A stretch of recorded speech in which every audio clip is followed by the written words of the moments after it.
Hello everyone, it's time for another game collection update. This time I got a few games, whatever that I recently picked up or whatever. I started getting into the Club Nintendo thing, so a couple of these games you'll see on this list are from that. So yeah, start like this game here, for example, you're seeing on screen, Super Mario RPG Legend of the Seven Stars. Now, I've always heard about this game for like a long ass fucking time. Always hearing about all the cool little Easter eggs, how amazing the game is, and stuff like that from like pretty much anyone that's ever played the game. Um, and so when I first started Club Nintendo, that was like one of the games they were offering, and I had enough coins to get it. So I was like, you know what, fuck it, I'm getting it. It's bound to be better than the others, and I love RPGs. So yeah, and as you can see, I'm not very far in the game. I still need to understand a bit more of the game and how it works. I also need to pick up a classic controller so that I can play the game better. Thankfully, it'll allow me to play with a GameCube controller. But from what I hear, there's a certain part that in the game that makes using a GameCube controller a bit more difficult on yourself. So yeah, but yeah, it's still a fun game. I wouldn't, I'd love it. It's one of my favorite RPGs so far. I mean, just because of the dialogue, all the really memorable moments, even early on in the game, and all this stuff. It's just a really fun RPG that I'd recommend to anyone. If you like the Paper Mario series, I mean, especially like if you love the Paper Mario series. While I don't think this game has as deep of a storyline as like say Super Paper Mario, it's still a very fun game. But however, so yeah, that's all I gotta say for Super Mario RPG. This here next game is another one I got off Club Nintendo. This one's actually the one I just got up this month. I think this is one of this month's Club Nintendo games. Mario Kart 64. This is a game that I've actually been searching for quite a while. And just none of the stores near me sell it, and I hate shopping online. But, thankfully Club Nintendo is offering it, and I had the coins to get it.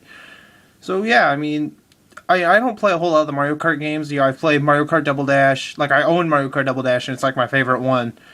I've played a little bit of Mario Kart DS, and a little bit of Mario Kart Wii. And, I mean, just no more than just a little bit of those two games. And I recently played a demo of Mario Kart 8, and that game seems like it's going to be fucking amazing. If only I had a Wii U, but don't, so whatever. But as far as this game goes, it's a lot of fun. However, I still kind of prefer Double Dash a bit over it. And I know this game is a lot of people's childhood, but since I kind of grew up with Mario Kart Double Dash, I didn't grow up with this game. I'm not that used to this game's mechanics and stuff like that, and also, again, I'm using a GameCube controller, and I kind of think this game may be a bit better suited for an N64 controller, or maybe even a classic controller, I don't know. But yeah, I mean, it's still a fun game, I can still play it, it's just, I need to get better at it, and I also kind of like how, they have Rainbow Road unlocked at the beginning of the game, so you don't have to, like, earn it later on. Not that I have a problem with earning it. It's just, I've never done a Rainbow Road track in a Mario Kart game, and now I get to, and it's really fun.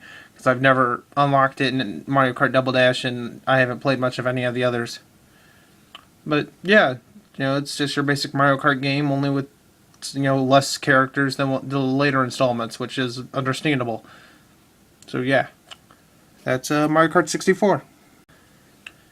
This here's a game, another one that I've really been searching for. I mean, this game is next to impossible to find around here. And this is Okami. Okami is a game I think I've wanted for years on end. Like, I may have said the same thing with Mario Kart 64, but Okami, the second I heard about that game, I wanted it, but either didn't have the money around the time it came out, or I first heard about it, or it's just, I could just never find it. And I finally found it just a few days ago in a GameStop down in Florida when I was visiting family. Um, and it was really cheap. It was like $9 or $10. I don't know. And yes, this case does have the little IGN mark. I think they had it where you could send those cases in and get switched out. So that it doesn't have the little IGN mark, but mine does. So yay! But still, as far as the game goes, the graphics are fucking amazing. I haven't been blown away by visuals since fucking Muramasa. Something about paintings coming to life. Really, just I love it. And Okami is no exception. The second you restore life to the first village, I just fell in love with the game and fell in love with its visuals. The combat. Considering I have the Wii version, the combat heavily relies on the motion controls. And it's a bit wonky at times. There's a lot of moments where my controller won't register attacks and it's leaving me open to more attacks. And strangely enough, the only attack that fully has 100% registered is a jump attack. I don't get it, but whatever. My controller also messes up whenever I do the little, brush thing that you can do in the game. It messes up sometimes with that and makes some things a little bit more difficult. That could either be my controller or the Wii version just isn't that good. Maybe in the future, if I ever find the PS2 version or if I get a PS3 and get the points to download it, I'll try one of those out so that way I can just have buttons instead of motion controls. Because that's probably the better way to experience the game. The guy that sold me the game at GameStop was telling me that the PS2 version was definitely better than the Wii version, but he didn't say the Wii version was bad. So, I don't care. Okami is a game I've wanted for so fucking long, and I finally got it for cheap, and I love it. I love every last bit of it. I mean, some people may say this game's overhyped or something. People maybe think this game gets a bit too much credit. I don't give two shits. This game is fucking amazing. And everyone that I've ever heard talk, praise this game, everyone I've heard talk amazing things about this game, they're right. It's an amazing game. And I really kind of want to pick up its sequel, Okami Den, on the DS, because I have a feeling the drawings will be a lot easier on that. I can't speak for everything else in the game because I haven't played it. But, I really want to pick up Okami Den now. So maybe you'll see it in a future game collection update. But yeah. That's Okami. Next up is a Game Boy Advance game. It's another one of those 3-in-1 Hasbro games. This one has Operation, Mousetrap, and Simon. And just like the Candyland Shoots and Ladders and Memory game, I kind of just rather play the board game. As far as it goes for Mousetrap. Okay, maybe this one's a little bit better. I could say that because Candyland Shoots and Ladders and Memory game, that didn't even need to be a video game. There was no point in it. However, I will give credit to this one at least because these three games, the actual game thing with them has some drawbacks that making it a video game is actually better. Like with Operation, the buzzer can be a bit loud. And, the batteries can die, and if you don't have batteries, then you're kind of screwed with the game, unless you just have people you can really trust. So, yeah.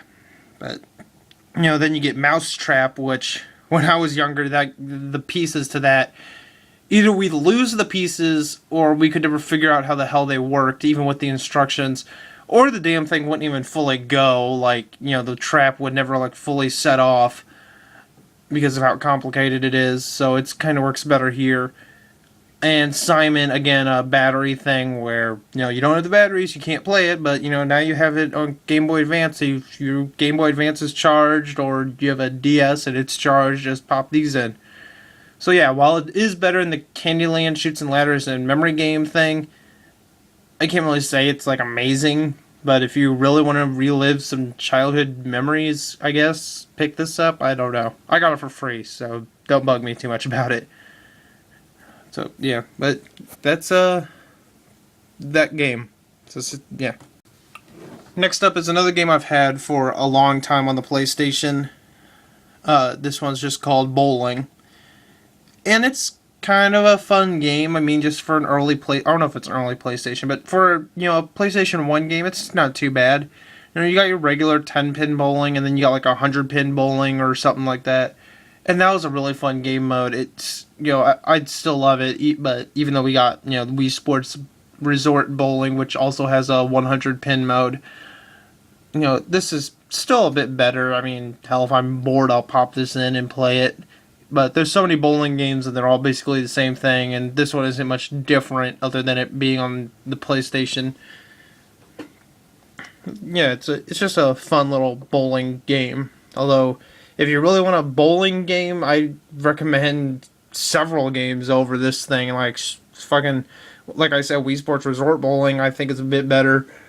You can go with Strike Force Bowling, or heck, you can download the free browser game Elf Bowling. Don't go for the Game Boy Advance version of Elf Bowling, but there's that. And there's also Polar Bowler, which may be another free browser game, or maybe it's a game you have to buy. I can't remember. We own it, but whatever. So yeah, it's still a fun game though. If you have a PlayStation, if you like getting a bowling game, unless there's another one on the system that I'm not aware of, here it is. So yeah, bowling. Next up is probably my first horror game, unless you count like Manhunt and stuff like that as horror, which I guess you can. But that game never freaked me out like this one did when I first started playing it. This is called Dementium the Ward. At least I think it's pronounced Dementium. I always kept calling it Dementium, but I'm guessing it's pronounced Dementium. Now, this is a horror game on the DS, and frankly, I mean, early on it's kind of scary. Like how I play it in the middle of the night with all the lights off and headphones, and my 3DS's volume cranked all the way up. And that worked for like the first 1 or 2 levels. But then I realized, you're given weapons, and the enemies in this game aren't that hard to take out. They all go down in a matter of like 3 or 4 hits. Some people may say it's, the enemies are that weak because combat isn't that good in the game. Well, because that's what I heard when I first watched a playthrough of this game's sequel, Dementium 2. That the game may not seem scary to you because you're good at the combat, but the combat is actually pretty awkward. No, it's not. It's just tapping the L button. Granted, it takes if you're not fully used to the controls, then yeah, it may take you a while to switch between your flashlight and your weapons, but still, this game's combat isn't that hard to master. I mastered it by the end of level 2. Maybe the end of level 1, for all I can remember. But still, it's a really creepy game with a really creepy atmosphere, and I enjoy getting scared every now and again by it. There are some genuinely frightening moments in it, and it's not just jump scare after jump scare like a lot of scary games are. It's got really good atmosphere and stuff like that. So, yeah, this is a really fun game, and I really look forward to someday purchasing the sequel. So, yeah, Dementium the Ward.